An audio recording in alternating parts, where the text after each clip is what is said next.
podcast number 931, Solving a Mystery.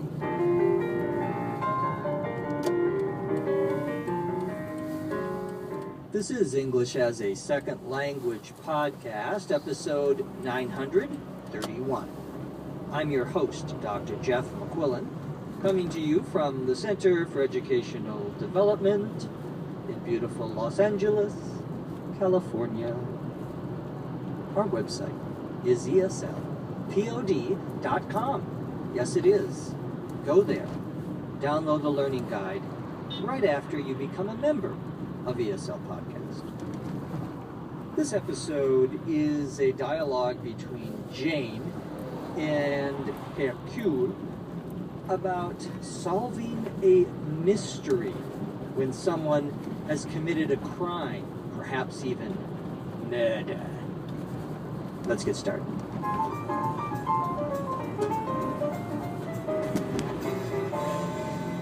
You have to watch this movie. It's so good. I'm not really into mysteries. But this is a really good whodunit.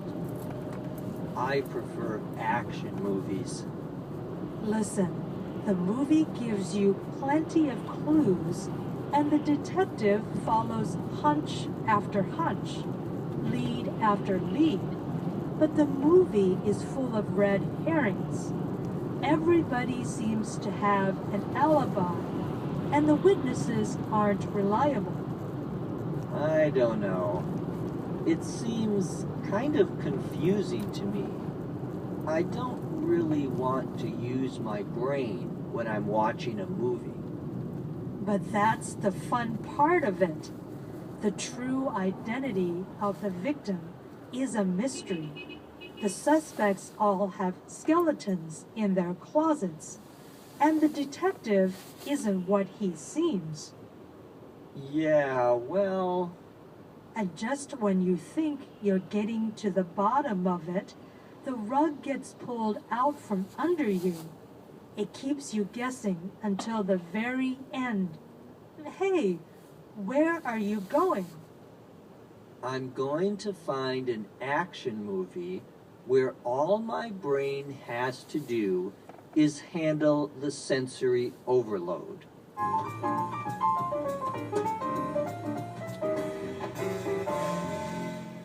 Jane begins our dialogue by saying to Hercule, "You have to watch this movie. It's so good." Jane is watching a movie she really likes and wants Hercule to watch it with her. Hercule says, "I'm really not into mysteries." When we say we're into something or we're not into something, that means we're interested in it or we're not interested in it. Hercule says he's not interested in mysteries. A mystery is usually a story about some crime. Typically, someone is murdered, someone is killed. That's a mystery. Jane says, but this is a really good whodunit. A whodunit, W-H-O-D-U-N-I-T, one word, is a story. It could be a movie or a television show or a novel about a murder that keeps people guessing.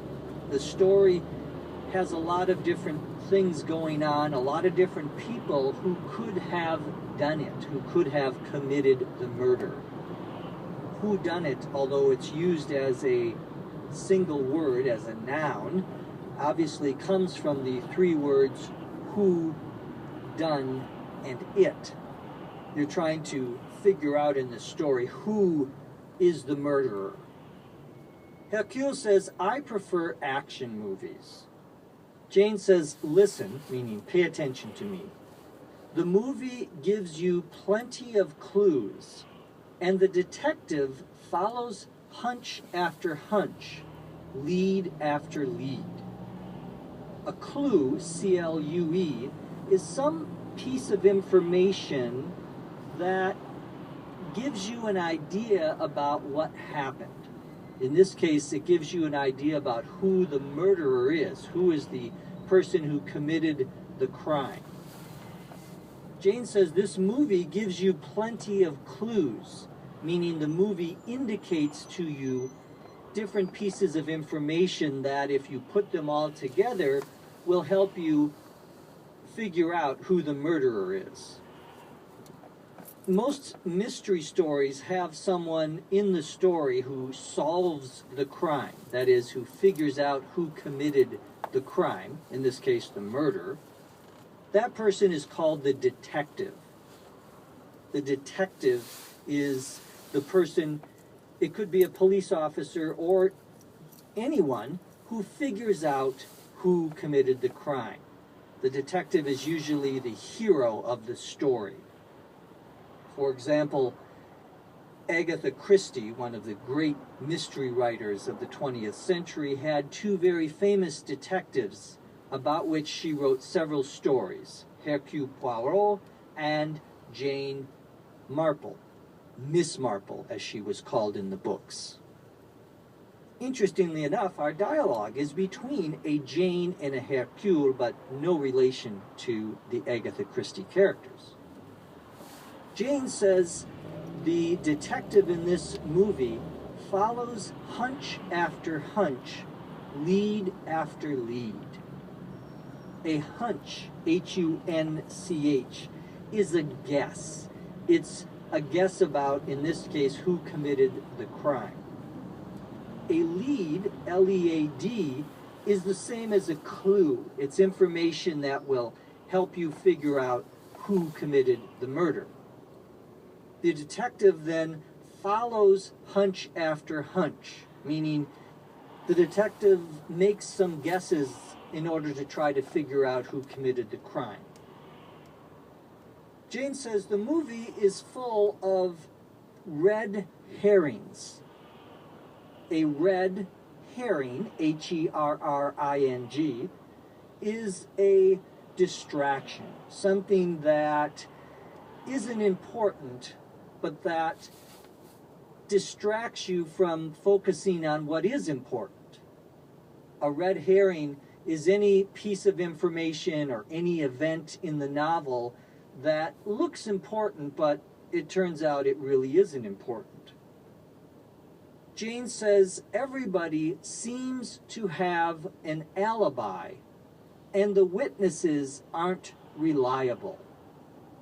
An alibi, A-L-I-B-I, means an excuse for where you were, or an explanation for where you were during the time of the murder. If the murder took place at 10 a.m. and you were at the grocery store at 10 a.m., that's your alibi. That's the explanation of where you were when the crime took place. Witnesses are people who see what happens or hear what happens. In this case, in this movie, everybody has an alibi, and the witnesses aren't reliable, meaning you can't believe what they say. Hercule, however, still doesn't really want to watch the movie. He says, I don't know. It seems kind of confusing to me. I don't really want to use my brain when I'm watching a movie. Hercule is saying he doesn't want to think when he's watching a movie. He just wants to be entertained. That's why he likes action movies, movies with lots of car chases and violence. Jane says, but that's the fun part of it. That's why it's interesting to watch a mystery movie. The true identity of the victim is a mystery. The victim, V-I-C-T-I-M, is the person against whom the crime was committed. In this case, the person who was perhaps murdered. The identity is the name of the person, who the person really is. In this story, in this movie, the true identity of the victim is also a mystery. In other words, we don't actually know the name of the person who was killed. In addition, Jane says, the suspects all have skeletons in their closets, and the detective isn't what he seems. So this is a very complicated mystery indeed. In addition to not knowing who was actually murdered, or the name of the person who was actually murdered, the suspects all have skeletons in their closet. A suspect, S-U-S-P-E-C-T, is a person who might have committed the crime, who the detective thinks might be guilty, who might be the one who did it.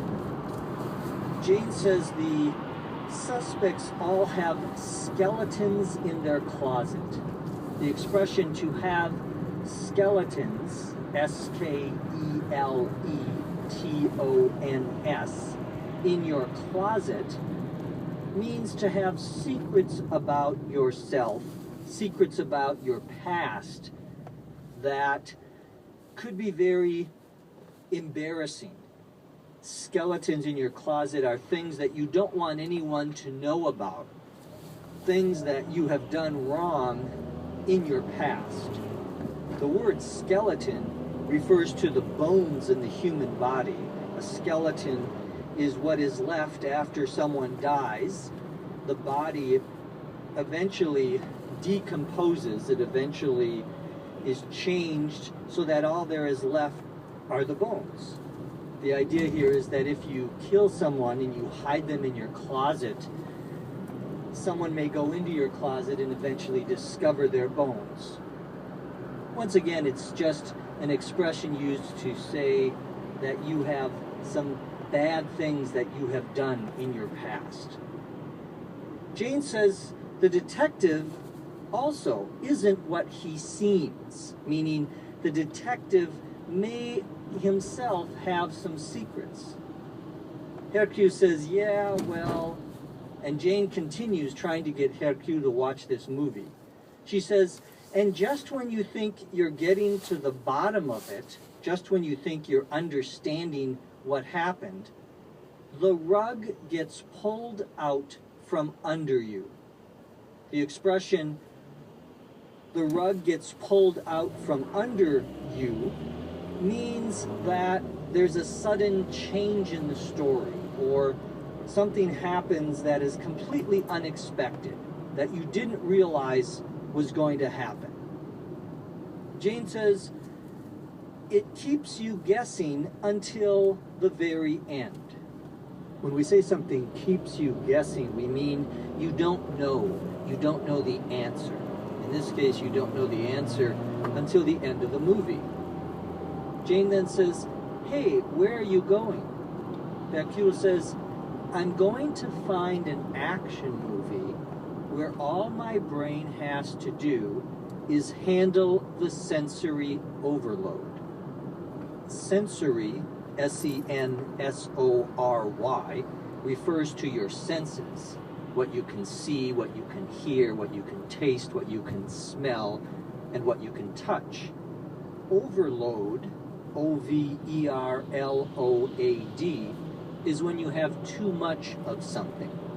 So sensory overload is when you have too much noise or too much sound, too much of whatever it is, that it's causing you some confusion because you just are getting too much information, if you will.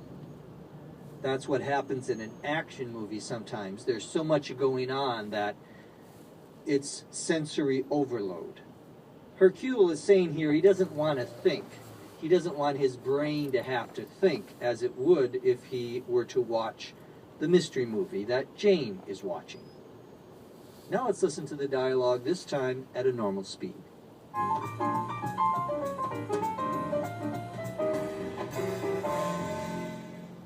You have to watch this movie. It's so good. I'm not really into mysteries. But this is a really good whodunit. I prefer action movies.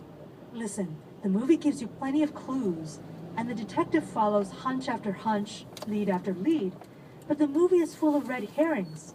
Everybody seems to have an alibi, and the witnesses aren't reliable.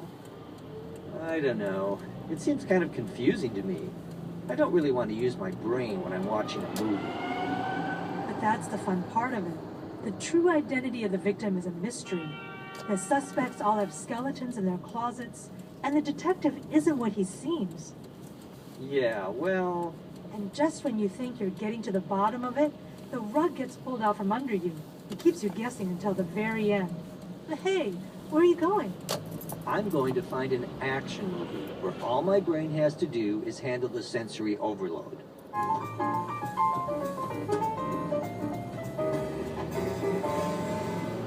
It's no mystery who wrote this episode. It's our very own English detective, Dr. Lucy Say. From Los Angeles, California, I'm Jeff Quillen. Thank you for listening. Come back and listen to us again, right here on ESL Podcast. English as a Second Language podcast is written and produced by Dr. Lucy Say, hosted by Dr. Jeff McQuillan. Copyright 2013 by the Center for Educational Development.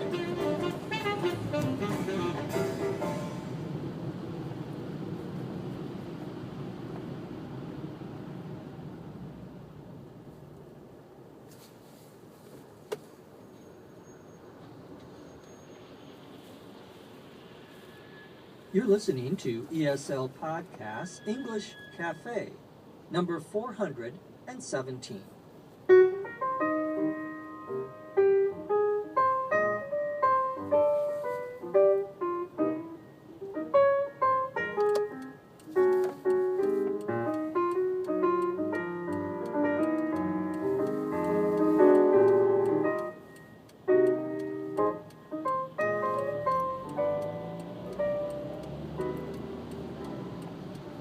This is English as a Second Language Podcast, English Cafe, episode 417. I'm your host, Dr. Jeff McQuillan, coming to you from the Center for Educational Development in beautiful Los Angeles, California. Visit our website at eslpod.com. Download a learning guide for this episode. 8 to 10 page guide we provide for all of our current episodes that gives you some additional help in improving your English.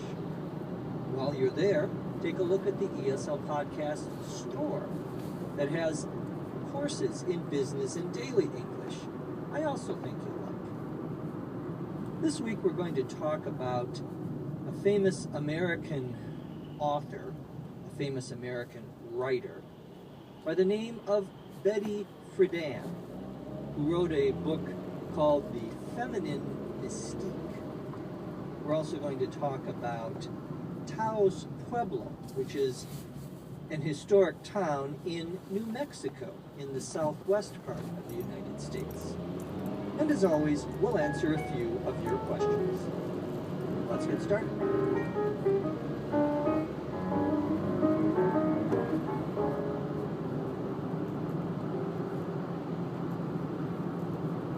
We begin this cafe with a discussion of a famous American author, Betty Friedan, F-R-I-E-D-A-N. Betty Friedan is most famous for her writings about and participation in the women's rights movement. The word movement here means an organized effort or an organized attempt to accomplish some political goal. Women's rights would refer to the rights of women, things that may be specific to the rights of women. The women's rights movement was popular in the 1960s and 70s in particular. That's the time when Betty Friedan first became famous as someone who was a leader of that movement. Friedan was what we would call an advocate as well as an author. An advocate, A-D-V-O-C-A-T-E, means that she worked hard to protect the rights of other people. She, of course, was also a woman, but when we talk about someone being an advocate, we're talking about them trying to protect the rights of other people. We sometimes call a lawyer or an attorney an advocate, someone who argues for you in front of a judge. Betty Friedan was born on February 4th, 1921. When she was growing up in the 1920s and 30s, she experienced the traditional roles for girls and young women, especially when it came to children. Taking care of the children was something that women were always expected to do. There were some women who went to college and had jobs during the early part of the 20th century in the United States. Many of them, however, when they got married, quit their jobs to raise their families, to be at home and take care of their children. Betty Friedan didn't want her life to be like that. She decided to go to college, to a women's college by the name of Smith. After she graduated from Smith College, she got a job working at a magazine in New York. In 1947, she also married. She married a man by the name of Carl Friedan. They had a son in 1948, but Betty went back to work 2 years after her son was born. When she got pregnant with her second child in 1952, she was fired from her job. She was told she had to leave her job.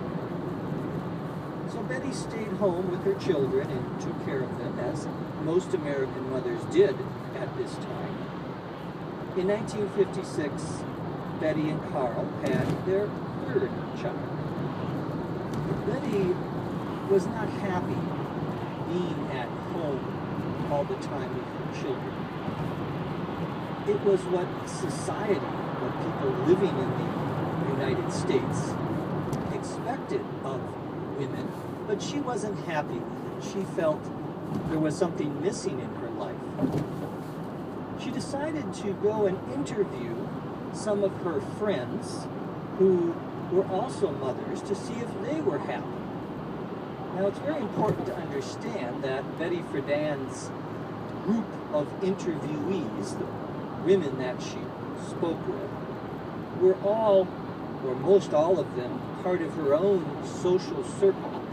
She was a college-educated woman in the 1940s. That wasn't a very common thing, at least not as common as it is today. So the women with whom she spoke were certainly not typical of American women during this time. That's a point that some people sometimes forget when they look at her work, at her book. The book that made her famous was a collection of these interviews and her analysis of them, called The Feminine Mystique. Feminine, F-E-M-I-N-I-N-E, refers to females, to women. Mystique, M-Y-S-T-I-Q-U-E, refers to a set of beliefs about a person or a kind of person. The word mystique is often related to something that is secret or mysterious about this person. The title of the book refers to or talks about the ideas that many people had about women, especially in the 1950s and early 1960s. It talked about their beliefs about what a woman should do as she got older, their beliefs about marriage, and about the role or the job or the function of women within a marriage. In the book, Friedan talked about what her friends from college had said when she interviewed them. She talked about how women, the women she interviewed, wanted more from life than to be happy homemakers. A homemaker, H-O-M-E-M-A-K-E-R, is a person who stays at home, cooks, cleans, and takes care of the children in the family. Friedan talked about how many of her friends loved their children, but also wanted to work outside the home. Friedan said that society was making women do something they did not want to do, which was to stay at home. As you can imagine, the book was very shocking, very surprising to many people. Many people got angry at the message of the book, said that Friedan was wrong about what American women wanted from their lives. The book became popular and made Betty Friedan a national figure, a very well-known author and speaker. The term, the feminine mystique, later became synonymous with, or the same as, or having the same meaning as, the women's rights movement. So there's a connection between this title, the feminine mystique, and the popularity of the women's rights movement, especially during the later 1960s and 1970s. Friedan was, of course, happy that her book sold a lot of copies. All authors are happy when their books sell a lot of copies.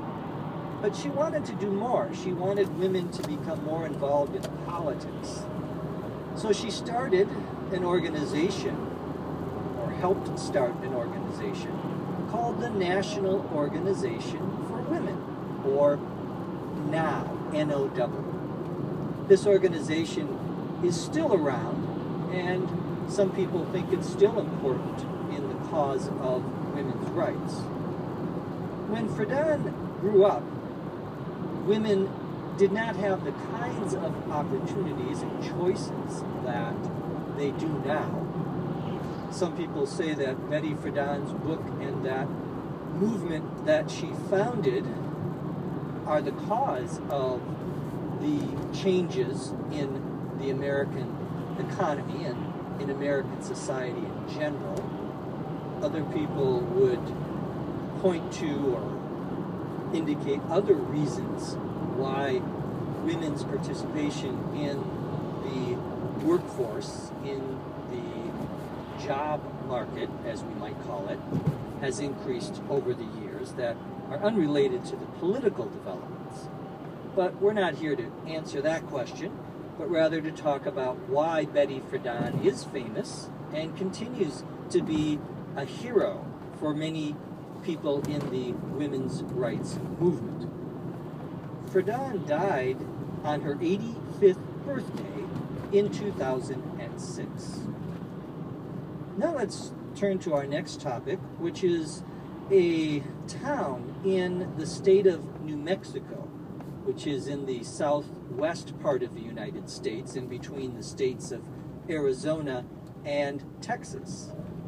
The town we're going to talk about is Taos Pueblo. It's the oldest community, according to some, in the United States. It is primarily a Native American or American Indian community. It is inhabited by the Taos Indians. To be inhabited, I-N-H-A-B-I-T-E-D, means to be lived in by a certain group. Taos Pueblo is located, somewhat confusingly, outside of another town called Taos. So we have Taos, and then we have Taos Pueblo. Taos is in New Mexico, about 70 miles north of the city of Santa Fe, New Mexico. I actually have a friend, or, well, not exactly a friend, a woman with whom I went to grade school and high school, who lives in Taos. I haven't talked to her in many, many years. Taos Pueblo, then, is outside of Taos. It's rather large. Taos Pueblo takes up a very large area near the mountains of northern New Mexico. There are, however, only about 150 Native Americans who live in the actual town or pueblo full time, all the time. There are an additional 1,900 Native Americans who live on the land near Taos Pueblo, but have houses in the pueblo itself where they go during special ceremonies. It's not known exactly when Taos Pueblo was built, but many people believe it was at least 1,000 years ago. During its long history as a Native American village, it has been attacked several times, both by Spanish and American settlers, people who were moving into that part of the world. The pueblo has been under siege several times. To be under siege, S-I-E-G-E, means that you are being attacked, usually from all sides. Typically during a siege, there's no way for you to escape. The opposing or attacking army surrounds the city so that there's no way for you to leave. The Spanish controlled Taos Pueblo, as they did most of the southwest of what is now the United States. Eventually, of course, the American government took possession of the land, and then the Taos Pueblo was under the control of the American government. Today, like all Native American communities in the United States, Taos Pueblo is what we would refer to as a sovereign nation. To be sovereign, S-O-V-E-R-E-I-G-N, means that in some way the government of the Pueblo is independent of the government of the United States or of the state in which they are located, in this case New Mexico.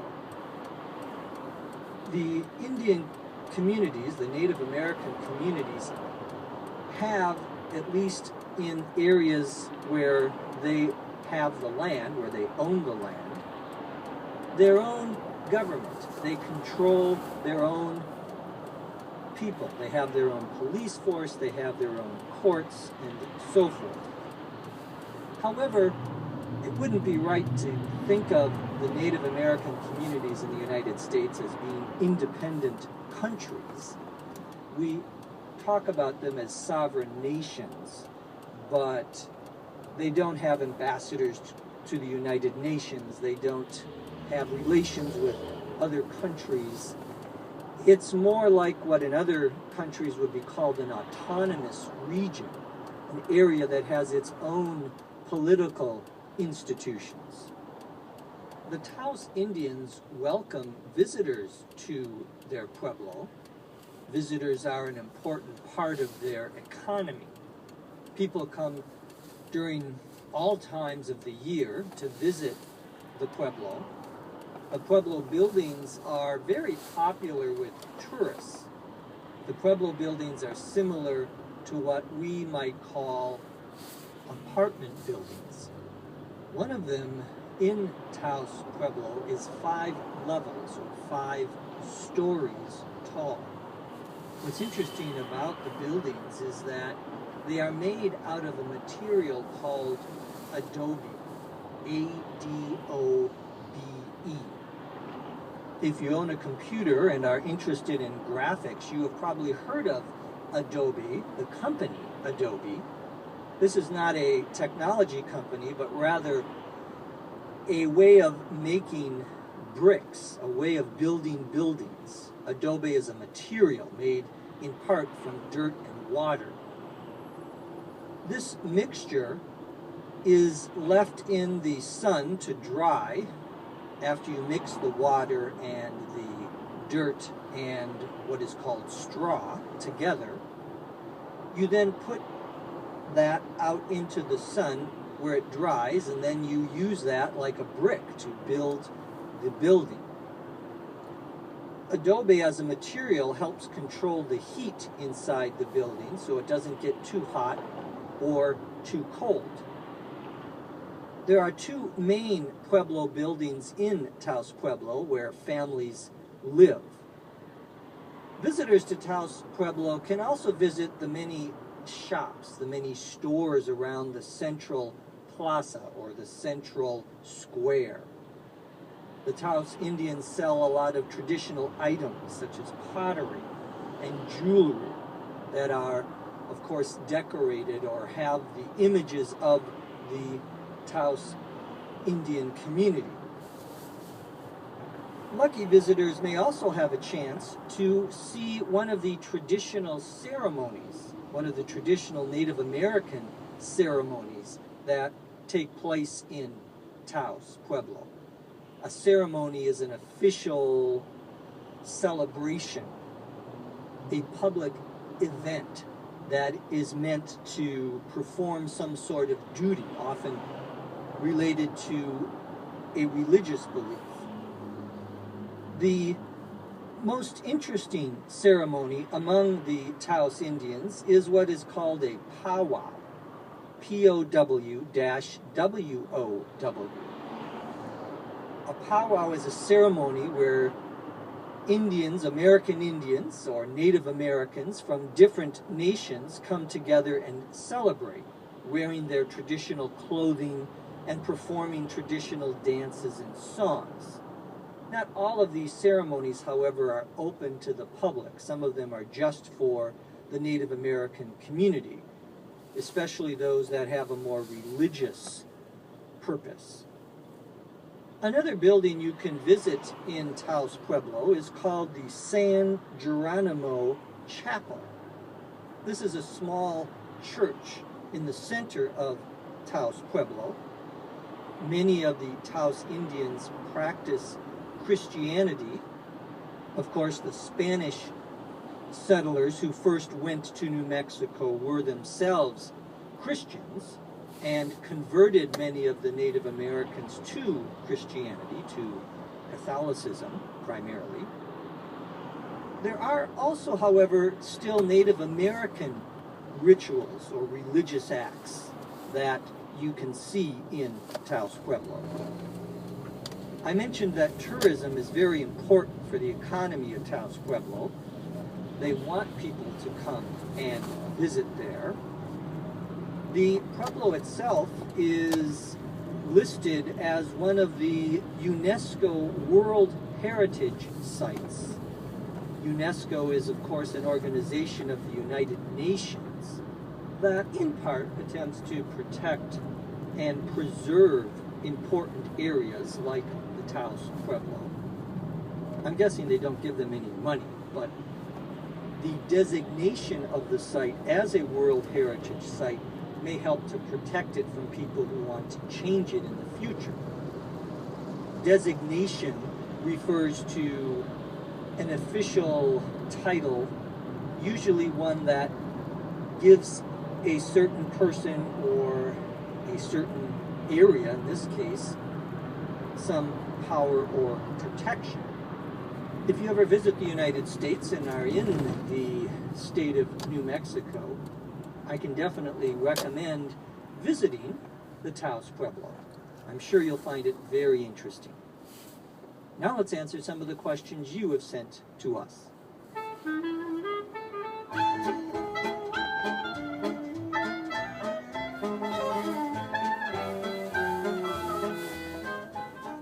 Our first question comes from Denner, D-E-N-N-E-R, in Brazil. Denner wants to know what amidst, between, and among mean. Let's start with amidst, since it is the least common word, a word only seen in poetry and older writing, A-M-I-D-S-T. Amidst means, or can mean, during a certain period of time. Amidst can also mean surrounded by. They stood amidst the crowd. However, it's not a word you will typically read, much less hear, so I don't want to spend very much time on it. The other two words, between and among, are quite common, and we want to talk a little bit about those two words. The traditional rule that you may have heard from your English teacher or read in a grammar book is that we use the word between when there are two things we're talking about, and among when we're talking about three or more things. Unfortunately, this is not a very good rule. It's a simple rule, but it's often wrong. If we're talking about what we might describe as relationships, one-to-one relationships, then we use between. For example, we'll keep this secret between you and me. Or you have to choose between ice cream or cookies.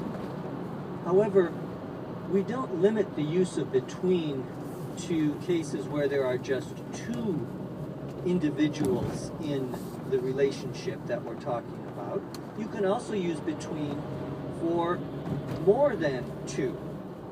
For example, the differences between English, Italian, and Russian are significant. Notice there are three things in that relationship, but we use the word between. If you are talking about a group where you're not thinking about each individual person or each individual thing as being distinct or separate, then you would use among. For example, there was a disagreement among the people in the crowd. People is plural, it refers to more than one person, but we're talking about it as a group, and as a group we would use, in that case, among. Among can also be used when we're referring to one individual in a larger group. This book was among the collection of books in my father's library. There, it doesn't really matter if we're talking about 2 or 3 or 20, we use among. Sometimes the differences between and among can be quite subtle, quite difficult to understand by some sort of rule. For example, if I say, he walked between the trees, I mean something slightly different than if I say, he walked among the trees. If I say between the trees, it sounds as though he was walking on a road or a path. If I say he walked among the trees, the idea is he was sort of going from one place to another, but not following any specific direction. Finally, I'll add one more word here, which is amongst, A-M-O-N-G-S-T. Amongst is an older form of the word among, and will be more commonly found in British English than in American English. Our next question comes from Jose, J-O-S-E, in Colombia. Jose wants to know the meaning of an expression he heard in a song by Coldplay. The expression is stuck in reverse. To be stuck, S-T-U-C-K, means that you can't move, usually because something is broken or something is preventing you from moving. The phrase in reverse, R-E-V-E-R-S-E, refers to the part of a car or a truck that allows you to change the speed of the car or to make the car go backwards. If you're going backwards in the car, you are going in reverse. The opposite, at least for a car, would be to be going forward. To be stuck in reverse then would be unable to go forward. You can only go backwards. So in the Coldplay song, the expression stuck in reverse would probably refer to someone whose life is not very happy, who isn't able to make progress in their life. They feel like they are moving in the wrong direction. I don't know the exact meaning, of the phrase in the song, but that's the general meaning anyway. Finally, Ali, A-L-I, from Iran, wants to know the meaning of the expression to keep minutes and lose hours. The sentence he saw was, a committee is a group of people that keeps minutes and loses hours. This is sort of a joke expression, a funny expression. The key to understanding it is the word minutes, M-I-N-U-T-E-S. Minutes can be a unit of time. We can be talking about 60 minutes in an hour. A minute consists of 60 seconds. However, the word minutes also refers to the notes or written record that a group keeps of an official meeting. In the minutes of the meeting, you will find a list of all of the topics that were talked about, the people who were at the meeting, and the decisions that were made. The verb that's used with minutes, when used in the sense of a record of a meeting, is to keep. So to keep minutes would be to actually write down what was happening at the meeting. To lose hours means to waste time, not to have anything productive going on. If you lose something, you no longer have it. So if you're losing hours, you are, in a sense, losing time. You are really wasting time. The expression then makes a little more sense once we know the meaning of the word to keep minutes.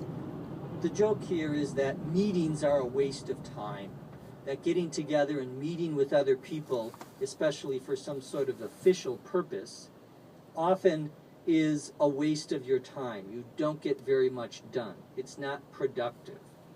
So this expression is making a joke over the word minutes, making you think you're talking about at first time, but you're actually talking about the written record of the meeting. I think, having participated in many different committee meetings, I agree with the idea behind this expression. Certainly, most meetings that I have been to, for example, at the university, are definitely a case of losing hours, of wasting time. I hope this episode hasn't been a waste of time. If you have some additional questions, you can email us. Our email address is eslpod@eslpod.com. From Los Angeles, California, I'm Jeff McQuillan. Thank you for listening. Come back and listen to us again, right here on The English Cafe. The ESL Podcast English Cafe was written and produced by Dr. Jeff McQuillan and Dr. Lucy Singh. This podcast is copyright 2013 by the Center for Educational Development.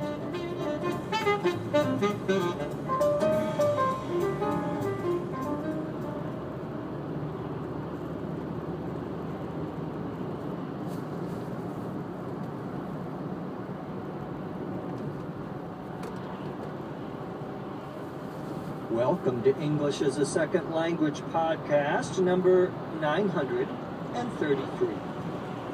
Letting go of the past.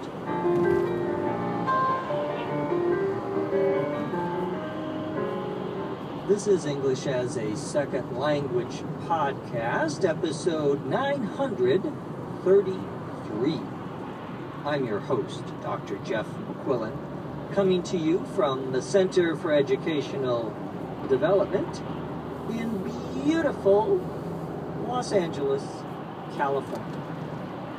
It is beautiful here in Los Angeles, California today. Here, look. Can you see? The sun is shining. It's wonderful. I hope the sun is shining wherever you are, at least in your heart. Our website is eslpod.com. Go there to become a member of ESL Podcast. This episode is a dialogue between Emma and Uday about forgetting about things that have happened to you in the past. Let's get started.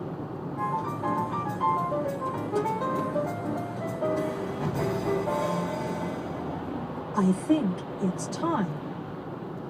I beg to differ. You can't live in the past. I know that you like reliving your glory days, but the only way to move on is to let go of the past. I don't want to move on. If you've had the life I've had, you'd cling to the past too. But your best days are still to come.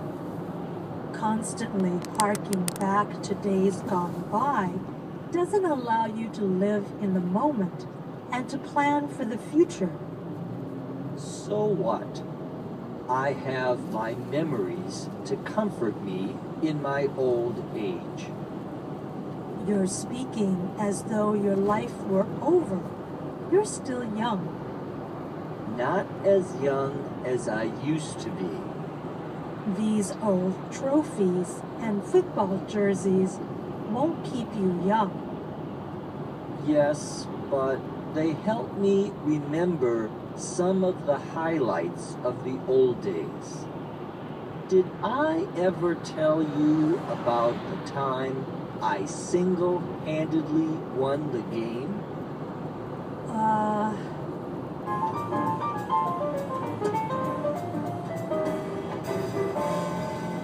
Emma begins our dialogue by saying to Uday, I think it's time. It's time is a phrase we use to mean that something should be done right now, immediately, without waiting. We're not sure exactly what Emma is talking about, however. What needs to be done right now? We don't know yet. We do know that Uday then says, I beg to differ. To beg, B-E-G, to differ, is an old phrase, very formal phrase, that is used to show that you disagree with another person. I beg to differ means, I think you're wrong, or I disagree with you. Emma says you can't live in the past. To live in the past is to spend all of your time thinking about things that have happened to you last year, last month, maybe 20 years ago. That would be to live in the past. Not to be thinking about your future or even your present, but to be constantly thinking about things that you did many years ago. Emma says, I know that you like reliving your glory days, but the only way to move on is to let go of the past. To relive means to live again. Really, it means to experience something again, or to think about something as if it were happening right now. To relive your glory days would be to continue to think about or try to do again the things that you did in your glory days, or the days when you were popular or successful. The term glory days refers to the best days of your life. There was a song by Bruce Springsteen many years ago called Glory Days, about someone who was looking back at the times when he was successful in his life. Emma says that it's fun to relive your glory days, but the only way to move on is to let go of the past. To move on means to continue with the future without thinking about things that have happened in the past. Usually we use this expression, this phrasal verb, when something bad has happened to us, and perhaps it's preventing us from moving forward, from continuing with our lives. your girlfriend decides to break up with you, you need to move on. You need to find another girlfriend who will also, of course, break up with you. But that's not the idea here. To move on means to continue forward with your life without worrying about the past. Emma also uses the expression here to let go of the past. To let go of the past means something similar, to stop thinking about things that have happened in the past and instead to think about your future. Uday says, I don't want to move on. If you've had the life I've had, you'd cling to the past too. To cling, C-L-I-N-G, means to hold tightly onto something. However, here it means to think about your past all the time, not to be able to forget about it. To cling to your past would be the opposite of letting go of your past. To let go of something means to stop holding it, to stop gripping it.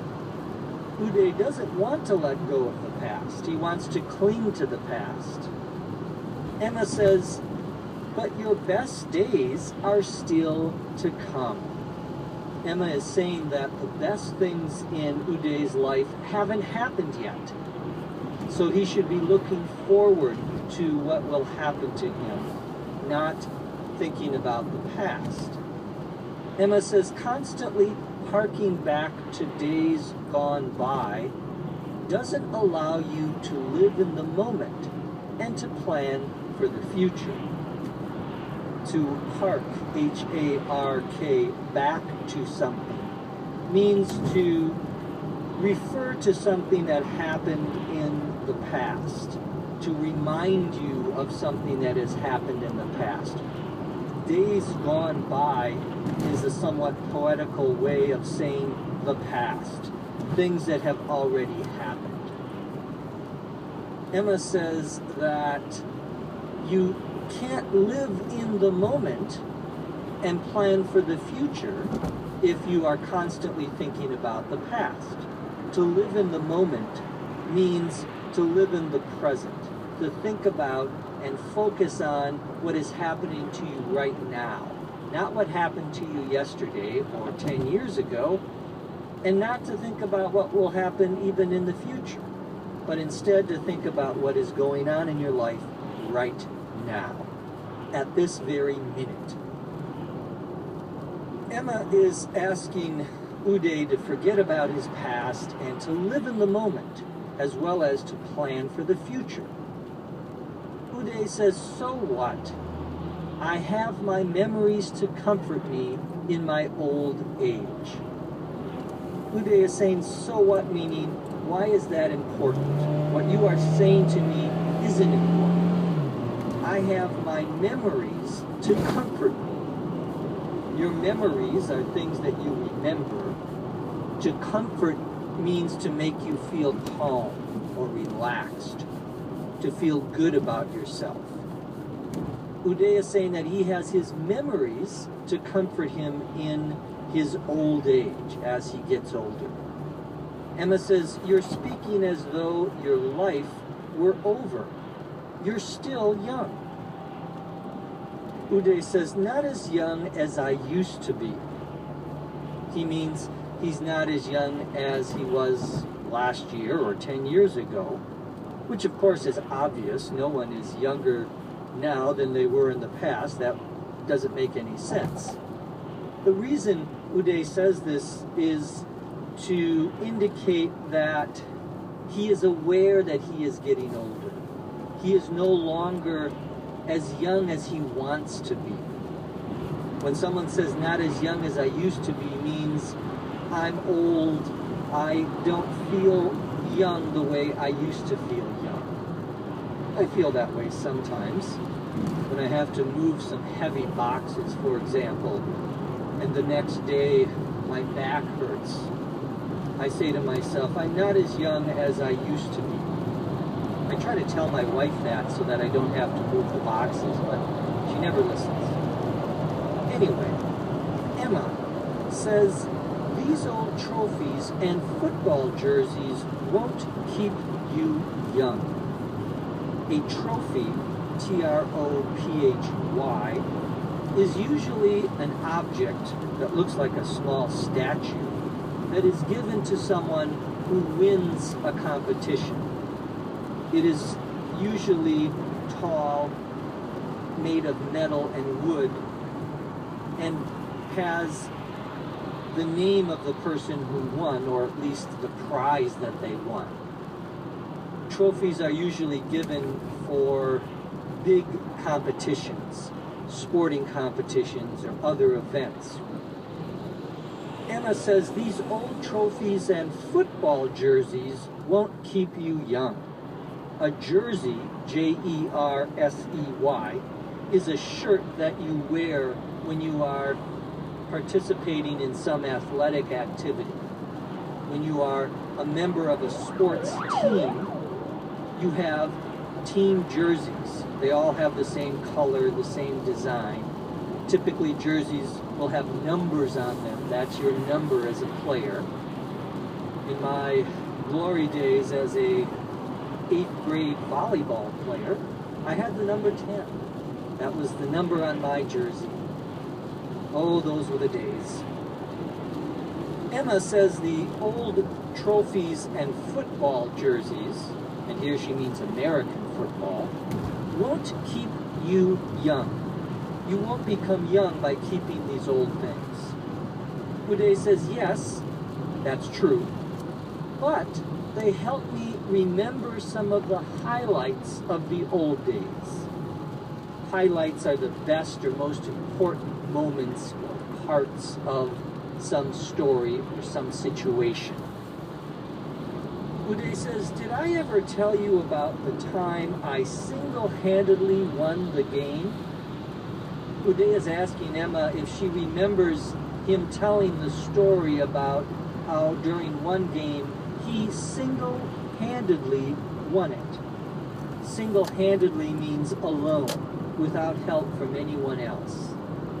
Of course, husbands like to tell their wives stories of their glory days, and usually they tell them many, many times, and I think that's the situation here with Emma. Emma says, meaning she does know the story, and she doesn't really want to hear it again.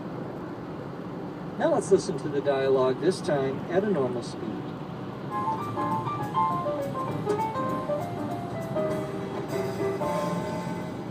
I think it's time. I beg to differ. You can't live in the past. I know that you like reliving your glory days, but the only way to move on is to let go of the past. I don't want to move on. If you've had the life I've had, you'd cling to the past too. But your best days are still to come. Constantly harking back to days gone by doesn't allow you to live in a moment and to plan for the future. So what? I have my memories to comfort me at my old age. You're speaking as though your life were over. You're still young. Not as young as I used to be. These old trophies and football jerseys won't keep you young. Yes, but they help me remember some of the highlights of the old days. Did I ever tell you about the time I single-handedly won the game?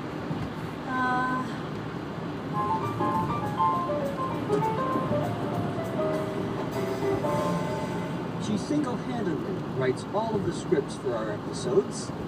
I refer, of course, to the wonderful Dr. Lucy C. From Los Angeles, California, I'm Jeff McQuillan. Thank you for listening. Come back and listen to us again, right here on ESL Podcast. English as a Second Language podcast is written and produced by Dr. Lucy Say, hosted by Dr. Jeff McQuillan. Copyright 2013 by the Center for Educational Development.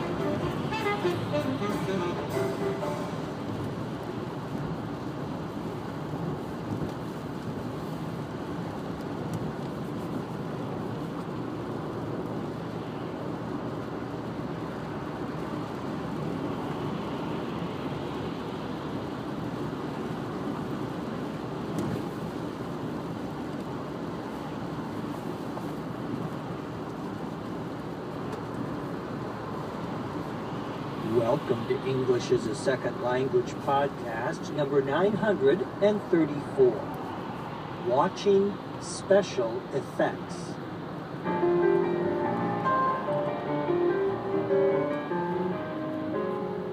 This is English as a Second Language podcast, episode 934.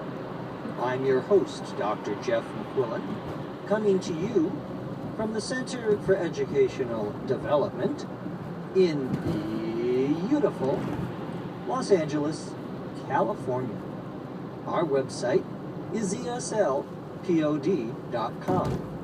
Go there, become a member of ESL Podcast, and download the very useful learning guide that comes with this episode.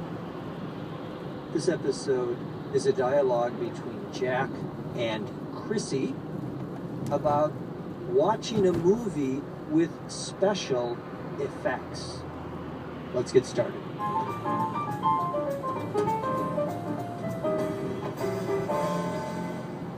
Wow, that movie was amazing.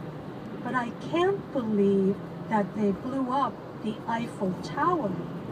I bet the French are really pissed. You're kidding, right? They didn't really blow up the Eiffel Tower. They used special effects to make it look that way. Are you sure? It really looked like the real thing. They used a scale model or a computer-generated image of the Eiffel Tower and added some pyrotechnics or other visual effects to create what you saw on the screen. It's like a big optical illusion. I can't believe you really thought they blew up the Eiffel Tower. Oh no, I didn't. I was just kidding. But you have to admit that it was pretty cool that they got the real president of the United States to kill that monster, right? You must be messing with my mind again. That wasn't the president. That was an actor wearing prosthetics and makeup standing in front of a green screen. They added the monster later in post-production. Oh, right, sure. But you have to hand it to them for moving a section of the Great Wall of China to New York City, right? Oh boy.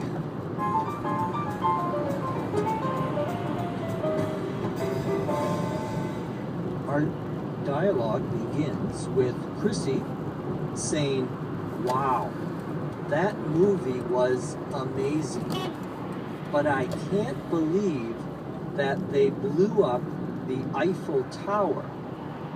I bet the French are really pissed." To blow up something is to destroy it, to make it explode. Blow up is a two-word phrasal verb, of course. It's used here to indicate that something was destroyed, usually with a bomb or some sort of explosive. Chrissy is saying that in the movie, they blew up the Eiffel Tower. The Eiffel Tower is the most famous monument of Paris, the most famous site in Paris. That's why Chris says, "I bet the French are really pissed." To be pissed, P-I-S-S-E-D, is something of a vulgar term, which we don't normally talk about on the episodes here, but it's here in our dialogue, so I'll explain that it means to be angry, to be very, very angry or upset. However, it's not a word you should use normally, especially in front of your boss or in front of your family. A much better expression here would be angry or upset, which is what this word means. Jack says, "You're kidding, right?" Meaning, you're joking, right? He says, they didn't really blow up the Eiffel Tower. They used special effects to make it look that way. Special effects are techniques that are used in television and movie production. You think something is happening even though in reality it isn't. In this case, it looks like the Eiffel Tower is being destroyed in the movie. But Jack says, no, that did not actually happen. They used special effects. He says they use special effects to make it look that way. He means they use special effects so that it appears as though the Eiffel Tower were destroyed. Chrissy says, are you sure it really looked like the real thing? Immediately, we get the sense that Chrissy might not be the most intelligent person in this conversation. Jack says they used a scale model or a computer-generated image of the Eiffel Tower and added some pyrotechnics or other visual effects to create what you saw on the screen. There are several somewhat difficult terms in that sentence. Let's go back to the beginning where Jack says they used a scale, S-C-A-L-E, model, M-O-D-E-L. A scale model would be a small representation of an object, but it's not the real object. If you go to Paris, you can probably buy a little Eiffel Tower that's maybe 3 inches tall. It's not the actual Eiffel Tower, it's what you might call a scale model. It looks exactly the same, but it is made to be a very small size. That's what Jack is saying they used in this movie. Or, he says, they used a computer-generated image. A computer-generated image would be something that you would create using software on your computer. Jack says also that they added some pyrotechnics or other visual effects. Pyrotechnics, P-Y-R-O-T-E-C-H-N-I-C-S, means fireworks, explosions that produce bright lights and colors and typically fire. That's pyrotechnics. Jack says they may have used pyrotechnics or visual effects. Visual effects are just special effects that are not sound, but something that you see. Visual, V-I-S-U-A-L, refers to that which you can see, or something that can be seen. Jack continues, it's like a big optical illusion. An illusion, I-L-L-U-S-I-O-N, is something that looks real, but it isn't. An optical, O-P-T-I-C-A-L, illusion, is something that makes your eyes think something is going on when it isn't really going on. It looks like it's one thing, but it in fact is another thing. That would be an optical illusion. Jack says, I can't believe you really thought they blew up the Eiffel Tower. Jack can't believe that Chrissy could be that stupid. But Chrissy says, oh no, I didn't. I was just kidding. Now Chrissy says that she wasn't serious, that she knew that they didn't really blow up the Eiffel Tower. Right. When we use that word right with the intonation that I just used, you're really saying, I don't believe you. I don't think that's true. Chrissy says, you have to admit that it was pretty cool that they got the real president of the United States to kill that monster, right? So now Chrissy says something else incredibly stupid. She says that the real president of the United States killed the monster in the movie. A monster, M-O-N-S-T-E-R, is a large, ugly, imaginary creature, an animal that doesn't really exist, but that you are very scared of. If you remember the movie Frankenstein, Frankenstein was what we would call a monster. Kind of like my neighbor. Jack says, you must be messing with my mind again.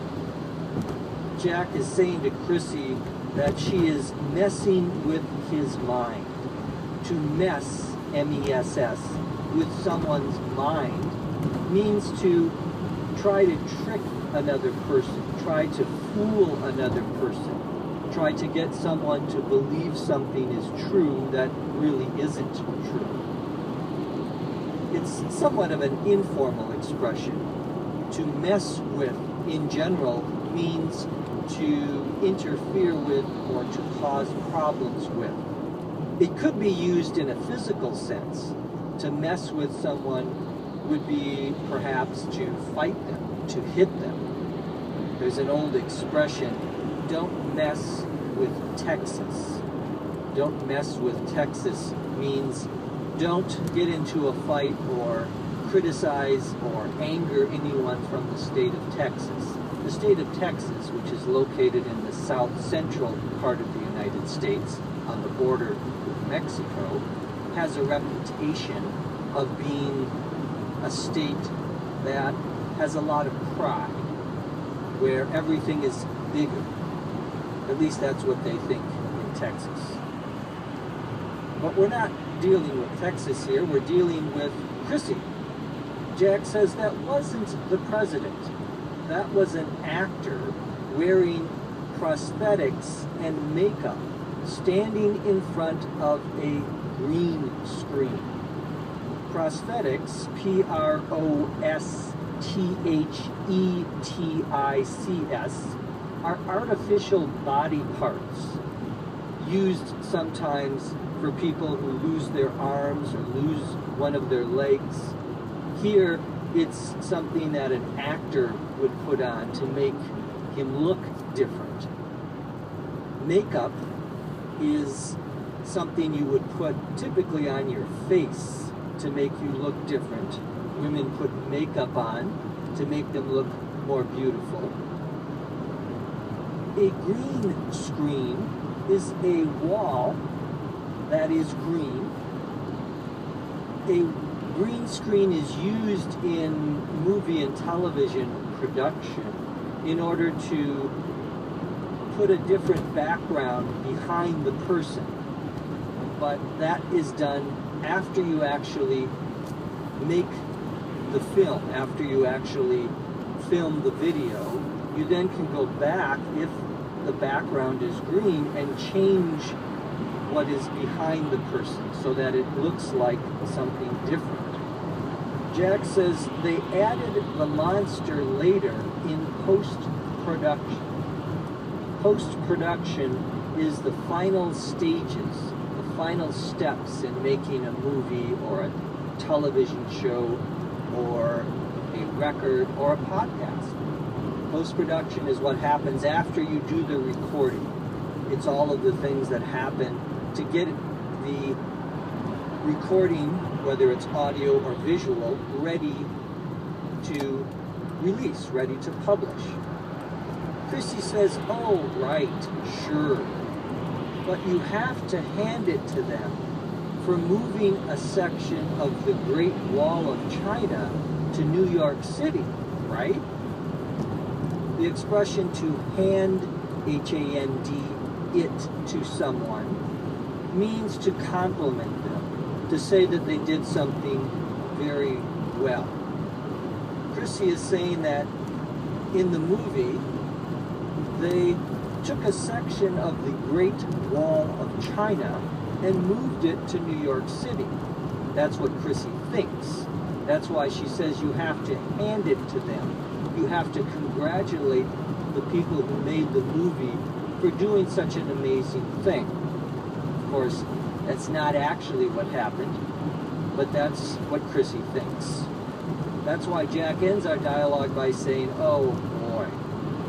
That expression, oh boy, is when you are frustrated or you can't believe how stupid the other person is, or you can't believe the crazy ideas that the other person has.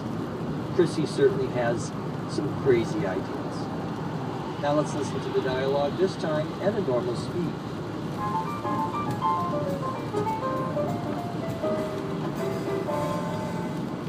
Wow, that movie was amazing. But I can't believe that they blew up the Eiffel Tower. I bet the French are really pissed. You're kidding, right? They didn't really blow up the Eiffel Tower. They used special effects to make it look that way. Are you sure? It really looked like the real thing. They used a scale model or a computer-generated image of the Eiffel Tower and added some pyrotechnics or other visual effects to create what you saw on the screen. It's like a big optical illusion. I can't believe you really thought they blew up the Eiffel Tower. Oh no, I didn't. I was just kidding. But you have to admit that it was pretty cool that they got the real President of the United States to kill that monster, right? You must be messing with my mind again. That wasn't the president. That was an actor wearing prosthetics and makeup standing in front of a green screen. They added the monster later in post-production. Oh right, sure. But you have to hand it to him for moving a section of the Great Wall of China to New York City, right? Oh boy.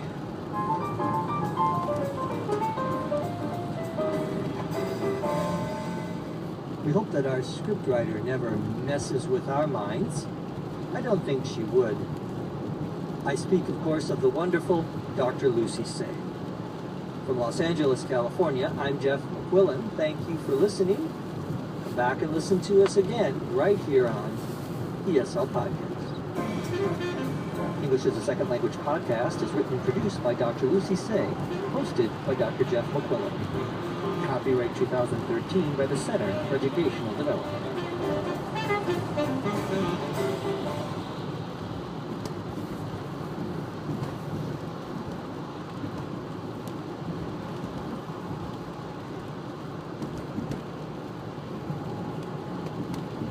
You're listening to ESL Podcast English Cafe, number 418.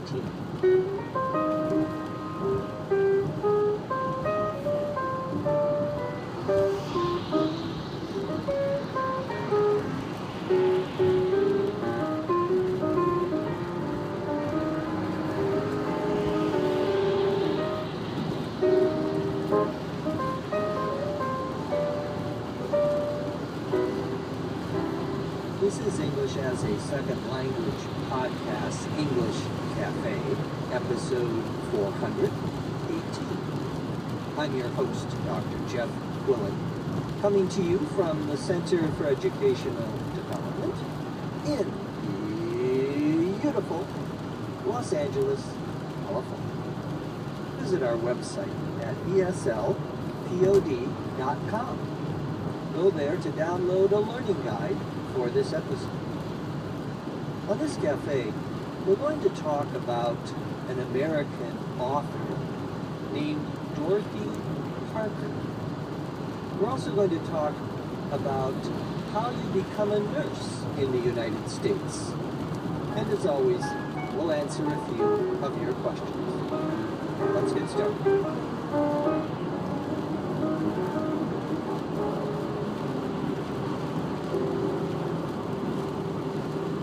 Our first topic on this cafe is Dorothy Parker.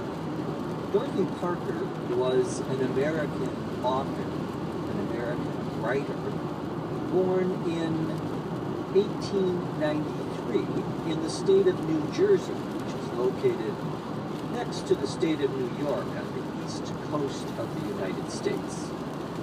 Dorothy Parker is best known for her short stories and poems, but she also wrote plays, screenplays, which are scripts for movies, as well as many, many book reviews. In her writings and in real life, she was known to say funny things. People would describe her as witty.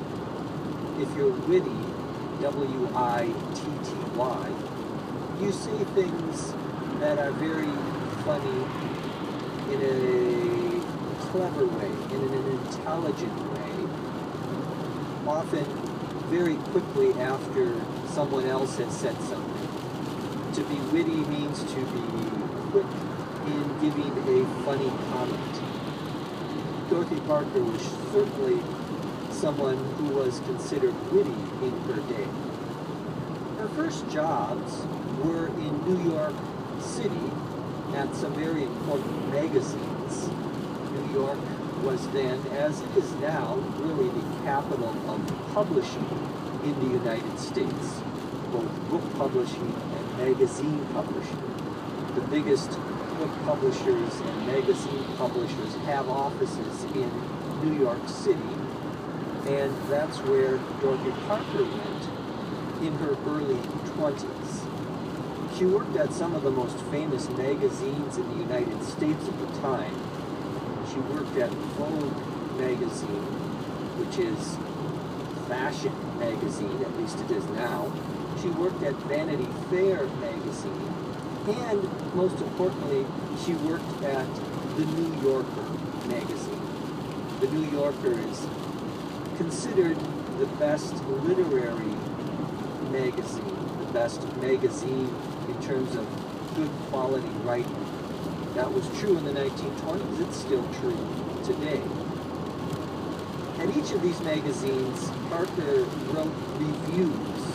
A review, R-E-V-I-E-W, is basically your opinion in writing about books, plays, movies, songs, or any other sort of artistic production. It could be a review of an art show, for example. In addition to her reviews, she also published some of her own poems and stories. When we say something is published, we mean it's printed in a magazine or a book for people to buy and read. While in New York, Dorothy met a man by the name of Edwin Hahn Parker, whom she married in 1917, thus taking the name Dorothy Parker. Her maiden name, the name that she was born with, was Rothschild, R-O-T-H-S-C-H-I-L-D. Their marriage lasted only about 10 years. They were divorced in 1928. Parker met another man, Alan Campbell. She married Campbell in 1934 and remained married to him until his death in 1963. Dorothy Parker was a very prolific writer. Someone who's prolific, P-R-O-L-I-F-I-C, is someone who writes a lot. In this case, a lot of poems and stories. She published her first set of poems in 1926, and it became a bestseller. Something is a bestseller. It sells a lot of books, more than most other books that are being sold. She wrote 2 few more poetry collections after that first best-selling collection. Parker was also known for writing very interesting short stories. She would write short stories and often publish them in magazines like The New Yorker. Later, she would publish them in compilations. A compilation, C-O-M-P-I-L-A-T-I-O-N,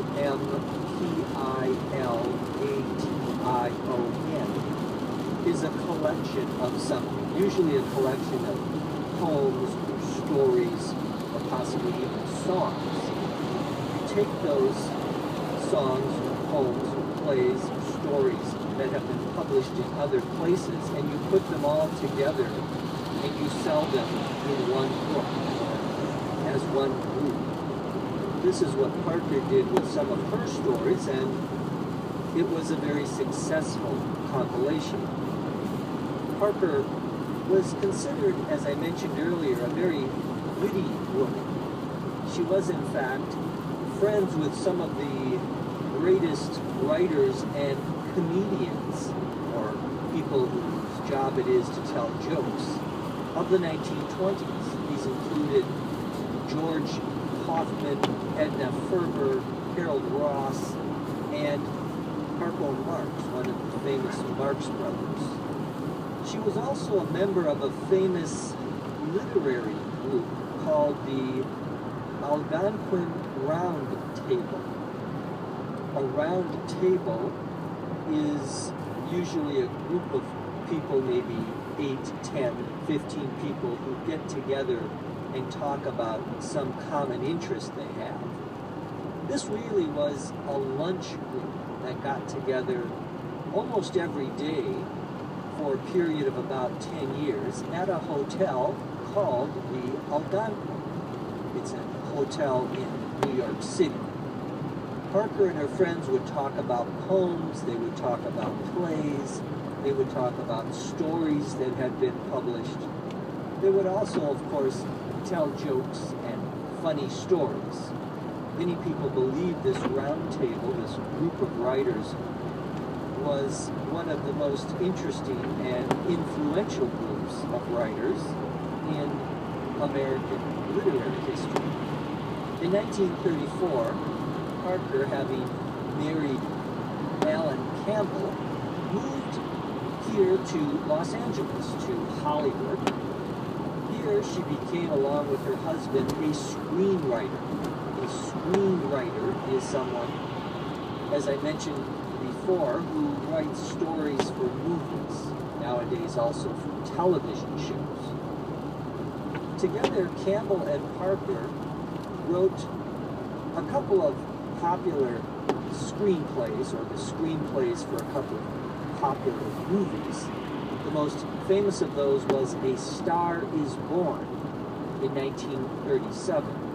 This was considered one of the best screenplays of that year. It was nominated or selected as a possible winner for several Academy Awards, or Oscars. Although Parker and Campbell were successful here in Hollywood, they did have some problems when it came to their politics. After World War II, in the late 1940s and 1950s, there was great concern about the influence of communism in the United States.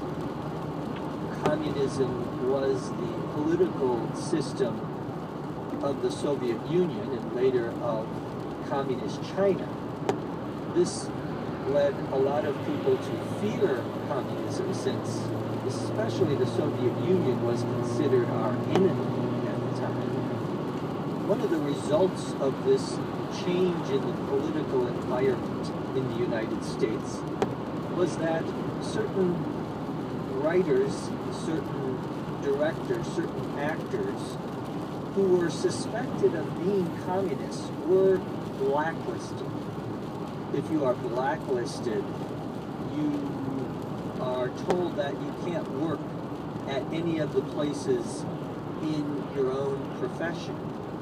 To be blacklisted means to be prevented from being hired to work. In the case of Hollywood, to be blacklisted meant not to be given any jobs or any work from the big major movie studios here in Los Angeles. Blacklisting affected a lot of different groups, and it continues today in some places. It's not an official list that the government publishes. However, in the 1940s and 50s, the government, at least some members of the government, did name people who they thought should not get a job in Hollywood or in other industries and other types of work. The reason Hollywood was so important was, of course, that this was and still is, the major form of social communication, movies, and later television shows. The idea was that you didn't want people who had bad political ideas or dangerous political ideas working and influencing people through their stories and through their productions. Now, some of the people who were blacklisted in the late 40s and 1950s were, in fact, communists. They said they were communists, and Parker is an example of that. She proclaimed or said out loud very publicly that she was a communist. It's not surprising then that she was blacklisted. Many people believe that there was an overreaction to the influence of communists in the United States during the 40s and 50s. An overreaction is when you do too much because you think the situation is more serious than it really is. That's not to say that there weren't, in fact, communists in the United States who were working against the U.S. government. Some of them were actually arrested for spying for the Soviet Union. Parker was not a spy, however, and she didn't probably do any damage to the American political system. But she was blacklisted, and this meant that she and her husband had to leave Los Angeles and return to New York City. Despite Parker's success in her career, she was considered her own harshest critic. Harsh, H-A-R-S-H, is tough or difficult.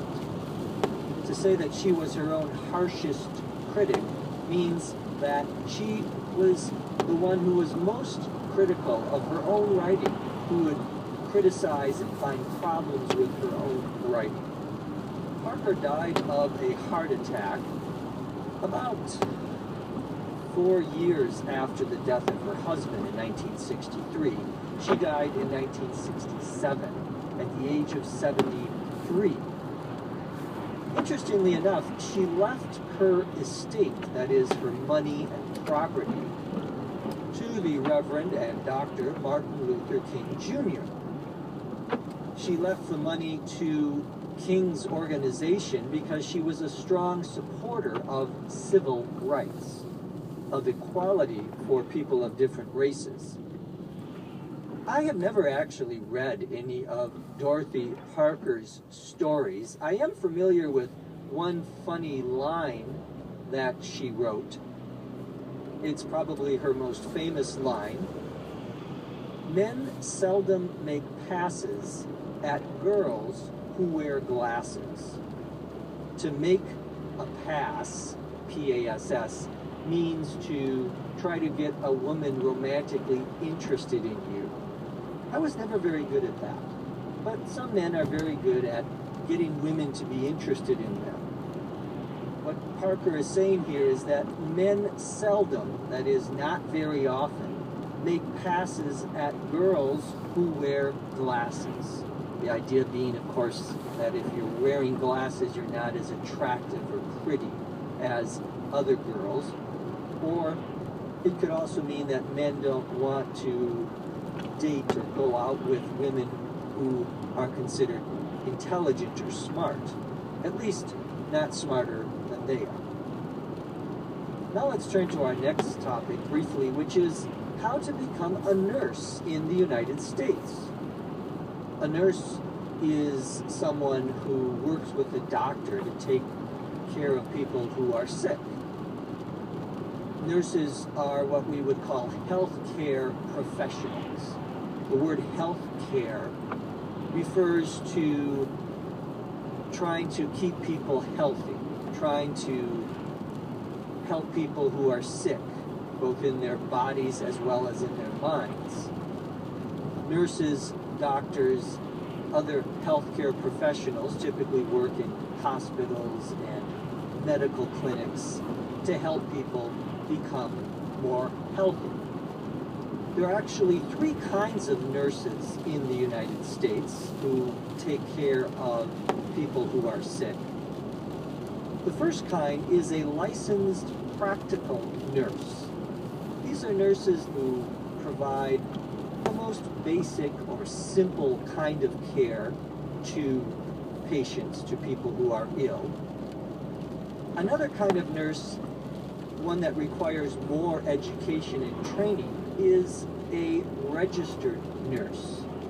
Registered nurses are the nurses who typically give shots to people, give injections, give patients their medicine, and work more closely with the doctor.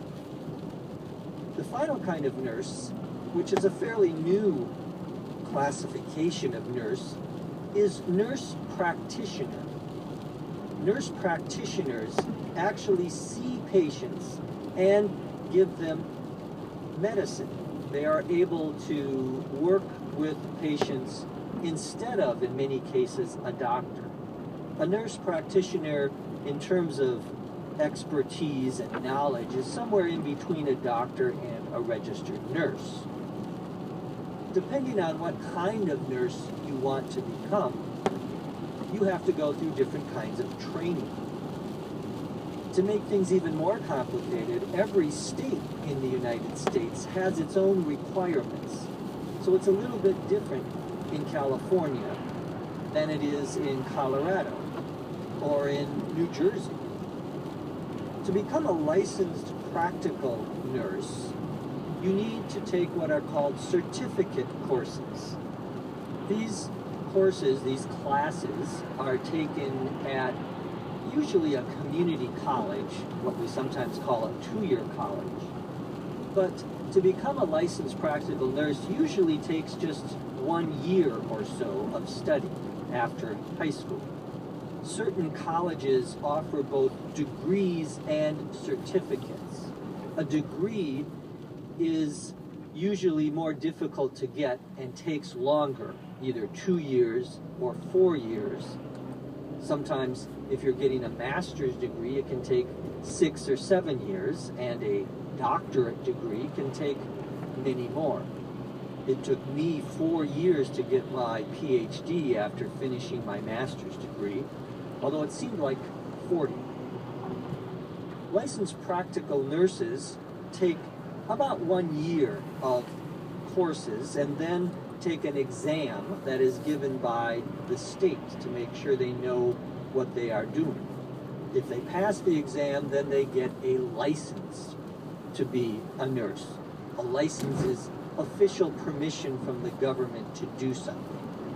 You can have a driver's license, which gives you the right to drive a car in the United States. To become a registered nurse, sometimes called simply an RN by the initials, you need to get a bachelor's degree in nursing. This is a 4-year regular university degree. You would have to go to a regular college or university. Registered nurses study physiology, which refers to where things are in your body, basically. Nurses also study both adult and pediatric care. Pediatric, P-E-D-I-A-T-R-I-C, refers to taking care of children. If you want to become a nurse practitioner, you have to get the equivalent of a master's degree in nursing. This is a 2-year program that you would complete after you finish your 4 years of the bachelor's degree. In terms of popularity, the LPN, the licensed practical nurse, and the RN, the registered nurse, are the two most common kinds of nurses you will find in American hospitals and doctors' offices. So if you want to become a nurse here in the U.S., now you know. If you're a nurse in another country and you come to the United States, then it's a little more complicated. It's a little more difficult. You might be able to simply take the exam and become a nurse. That happens in some states. Some states may require you to take some additional classes or courses. Typically, they will look at the classes that you took in your own country to see whether you've taken all of the required classes here in the U.S. Now let's answer some of the questions you have sent to us.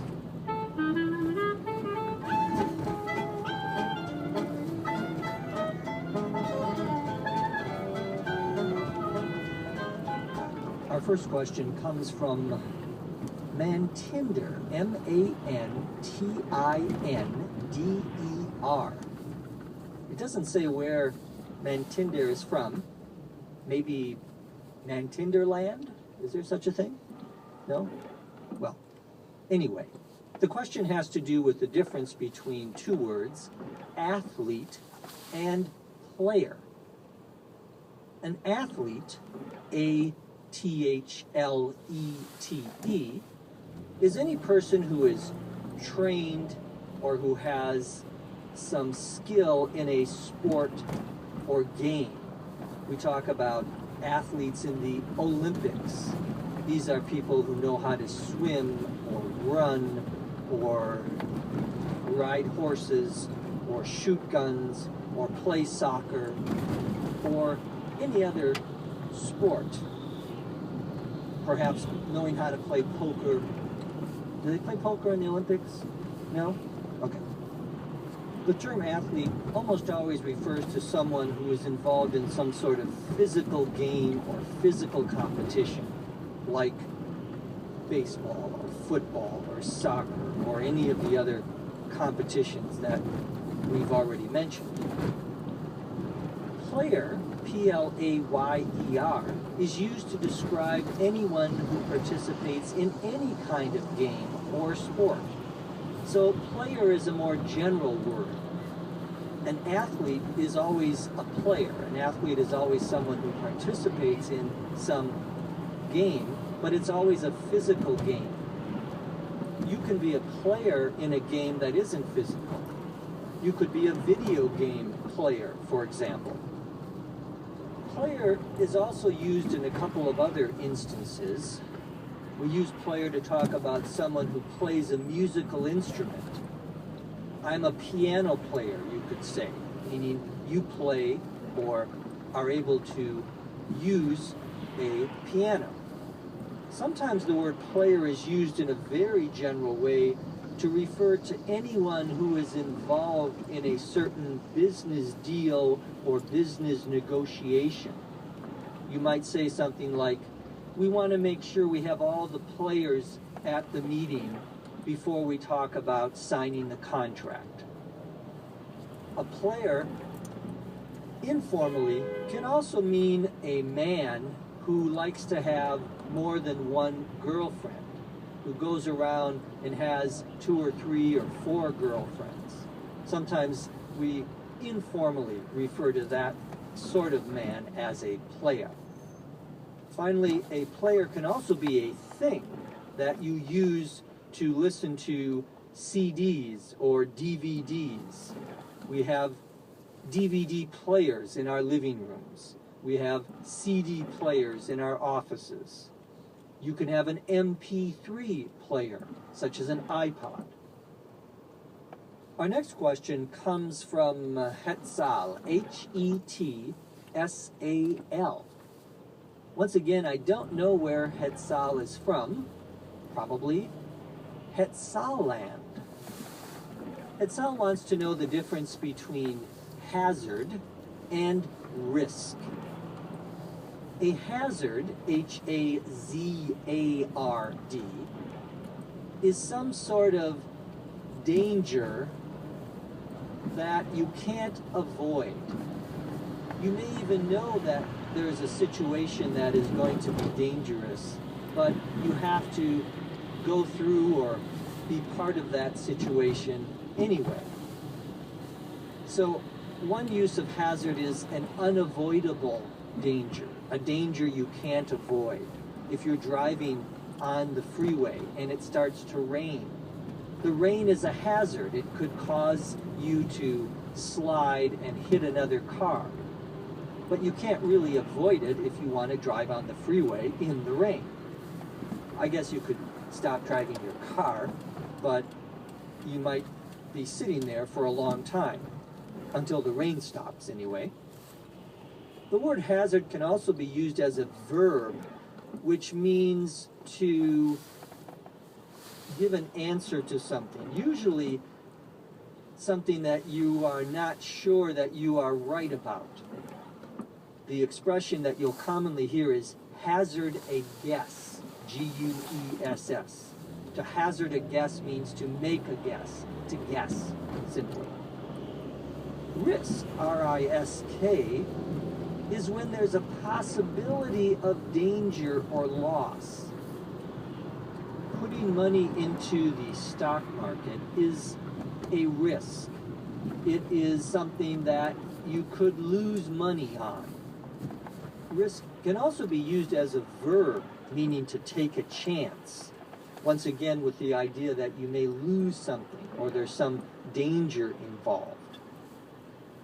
There are a few cases where you can use both risk or hazard to mean basically the same thing. Risk is a much more common word than hazard.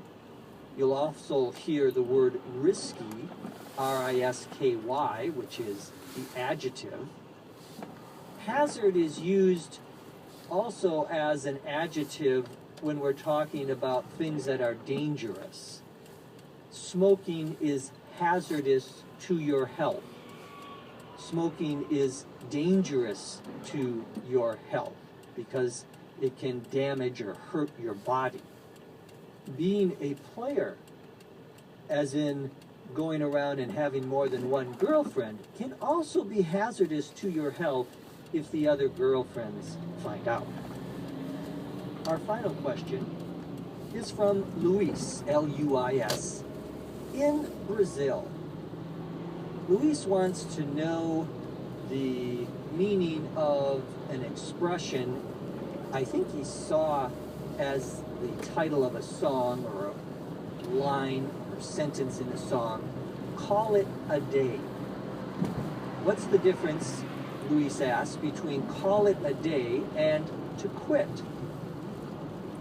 To call it a day means to stop what you have been doing, usually working, for the rest of the day, or at least for a certain amount of time. For example, if you are painting your house and you start at 8 o'clock in the morning and you continue until 4 o'clock in the afternoon. Now you're tired and you say, well, let's just call it a day. Let's stop here. Call it a day really does mean to quit. However, to quit can have a broader or more general meaning. To call it a day is when you are quitting work for that day or for a certain amount of time. To quit is more general and can be used in a lot of different situations. To quit means, for example, to give up on something. I quit smoking because it was hazardous to my health. You can quit a job. I am leaving my job at the university because I don't like working with a bunch of idiots. Well, that's not true. They weren't idiots. Not all of them. Another meaning of quit nowadays is to exit a computer software program. I'm using Microsoft Word to type a document, and then I decide I need to leave, so I quit the program. I leave or exit the program. Notice that if you are using quit to talk about stopping some activity, we use the ing form of the verb after it. Technically, this is the gerund form. I'm going to quit running. I'm going to quit smoking. I'm going to quit talking now because I'm tired. In all of these cases, we use the ing form of the verb after the verb to quit. If you have a question or comment, wherever you're from, you can email us. Our email address is eslpod@eslpod.com. From Los Angeles, California, I'm Jeff McQuillan. Thanks for listening.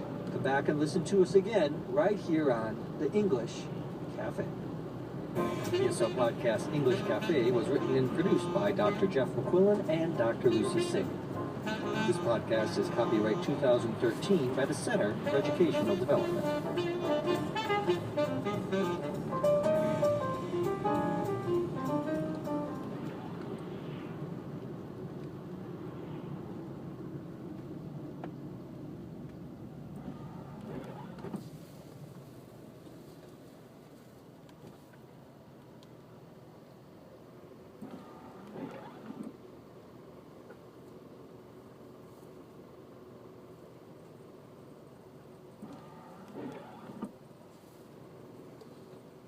Welcome to English as a Second Language podcast, number 935, Showing Signs of Age.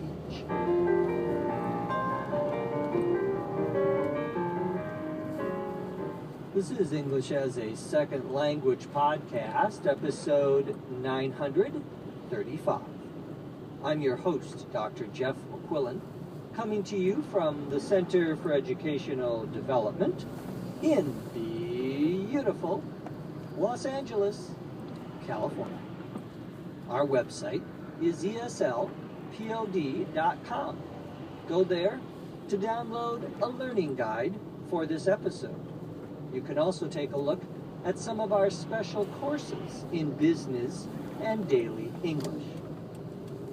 This episode is a dialogue between Julian and Vera about getting old. Let's get started.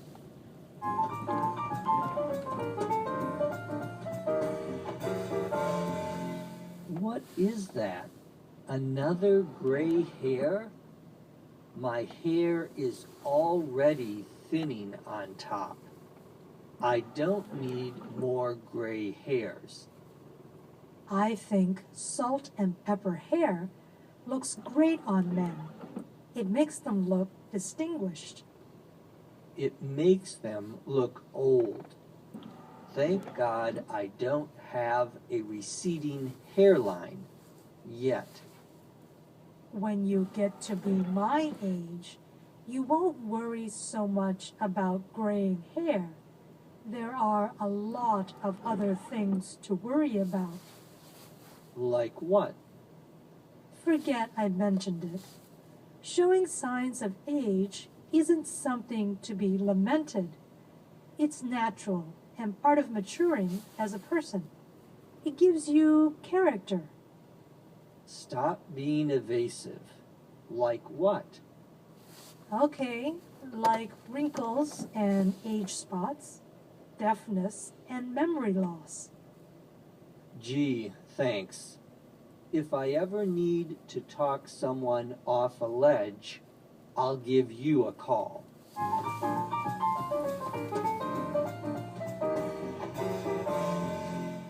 Julian begins by saying, "What is that? Another gray hair?" A gray hair is a hair that has changed color because someone is getting old. It's usually not gray, it's more like white hair.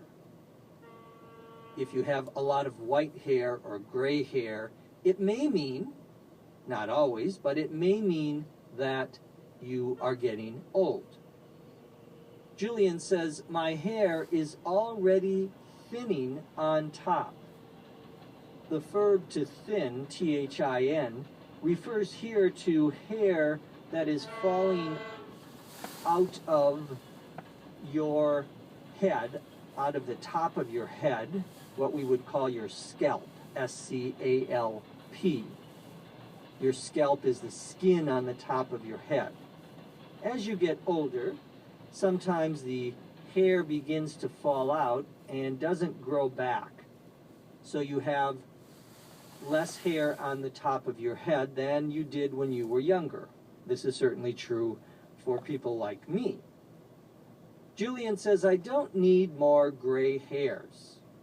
Vera says, I think salt and pepper hair looks great on men. The expression salt and pepper hair refers to hair that is both black and white. Some of it is black or brown, some of it is white due to the grain of the hair. Salt, of course, is white, pepper is black, so that's where we get the expression salt and pepper hair. That's what Vera is talking about. She thinks that salt and pepper hair looks great on men. It makes them look distinguished. To be distinguished means to be dignified. If you are distinguished, you get respect from other people. It looks like you are someone of importance, someone who has authority. Julian doesn't agree with Vera. He says it makes them look old, meaning the salt and pepper hair makes men look old. He says, thank God I don't have a receding hairline yet. Your hairline, H-A-I-R-L-I-N-E, is what separates on the top of your head the part where you have hair and the part where there is just skin. So if you start at your eyes and you move up on the top of your head, past your forehead, most people eventually will have hair somewhere at the top of the head. The line that separates the hair from the skin that has no hair is called your hairline. The verb to recede, R-E-C-E-D-E, means to move back.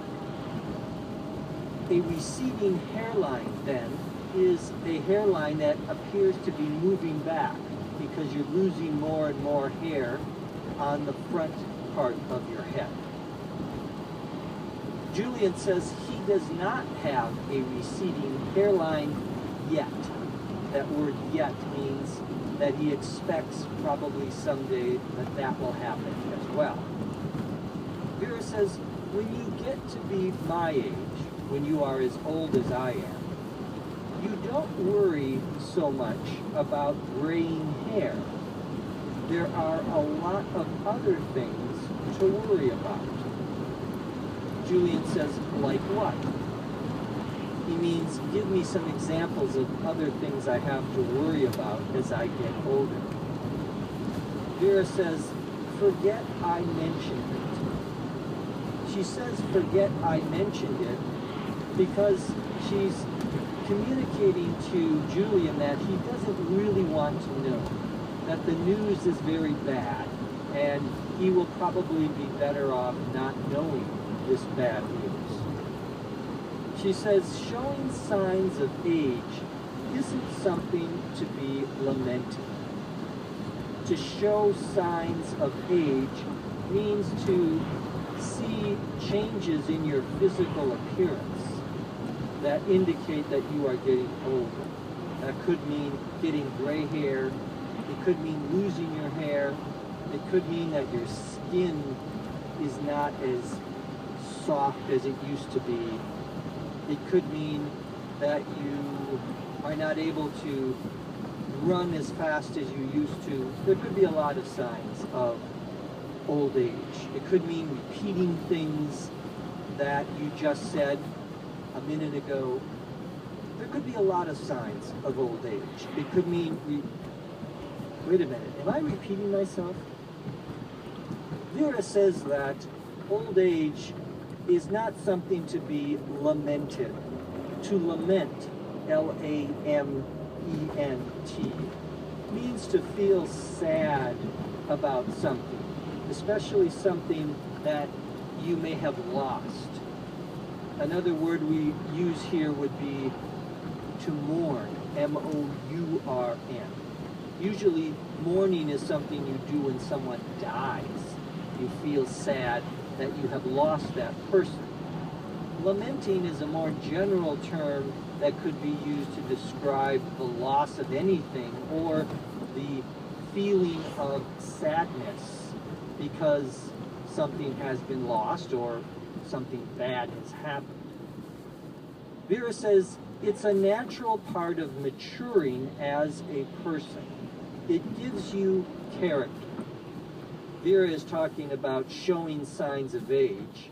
She says it's natural and part of maturing as a person.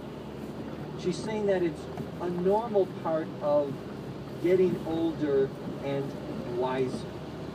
To mature, M-A-T-U-R-E, means to become older, but also to become wiser, to know more than you did when you were young. Vera says it gives you character, C-H-A-R-A-C-T-E-R. Character here means personality, something that makes you different from other people. In this context, it's a positive thing. To have character means to be a good person. It's a compliment to say that someone has a lot of character.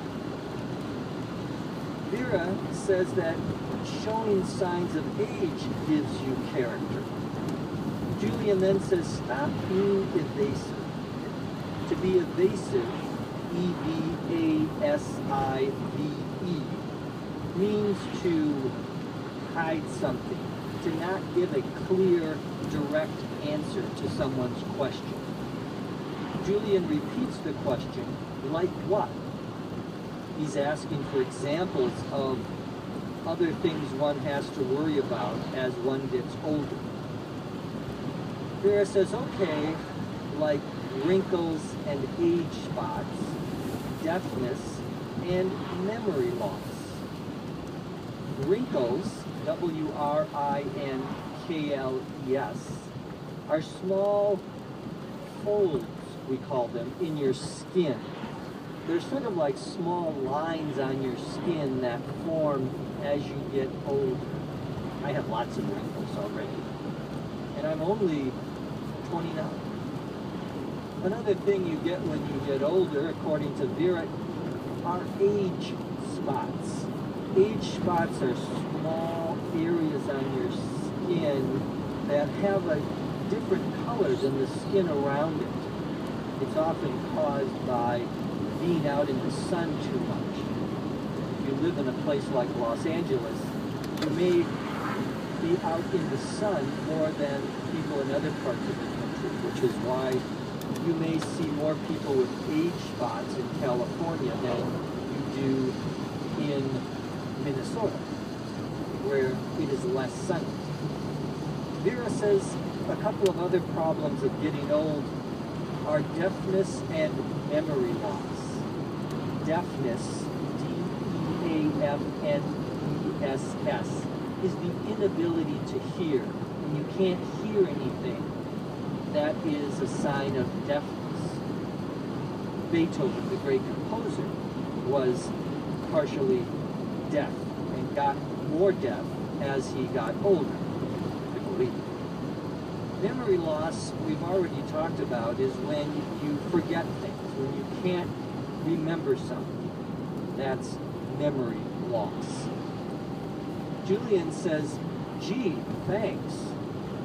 That expression, gee, thanks, is used sarcastically here. Julian isn't really thanking Vera. He's not happy that Vera told him this information. But to be fair to Vera, she did tell Julian that he didn't want to hear this bad news. That's why she was being evasive. Julian says, if I ever need to talk someone off a ledge, I'll give you a call. A ledge, L-E-D-G-E, is something you see on some buildings outside of a window or somewhere on the wall on the side of the building. A ledge is a horizontal space that comes out from the wall. It's at 90 degrees from the wall. The wall is vertical, it goes up and down. A ledge is horizontal, it goes out from the side of the wall. Sometimes the ledge is big enough that you can actually walk on it. Now, if you are out on the ledge, however, you may be trying to kill yourself. You may be trying to jump off the ledge and kill yourself. So that's the meaning behind Julian's statement here. If I ever need to talk someone off a ledge, to talk someone off a ledge would be to convince someone not to kill himself, to come away from the ledge, to come back into the building, to be safe. Julian is making a joke here. He is saying that Vera is very depressing. Her news is very depressing.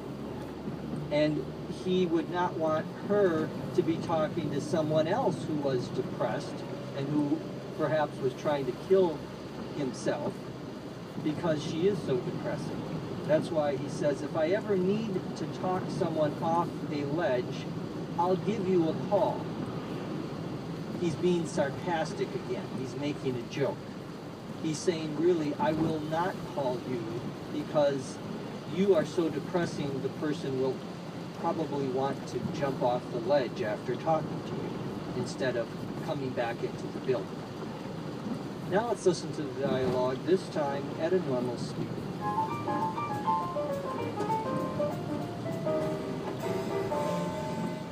What is that? Another gray hair? My hair is already thinning on top. I don't need more gray hairs. I think salt and pepper hair looks great on men. It makes them look distinguished. It makes them look old. Thank God I don't have a receding hairline yet. When you get to be my age, you won't worry so much about graying hair. There are a lot of other things to worry about. Like what? Forget I mentioned it. Showing signs of age isn't something to be lamented.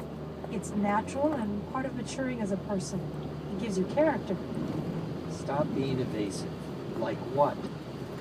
Okay, like wrinkles and age spots, deafness, and memory loss. Gee, thanks. If I ever need to talk someone off a ledge, I'll give you a call.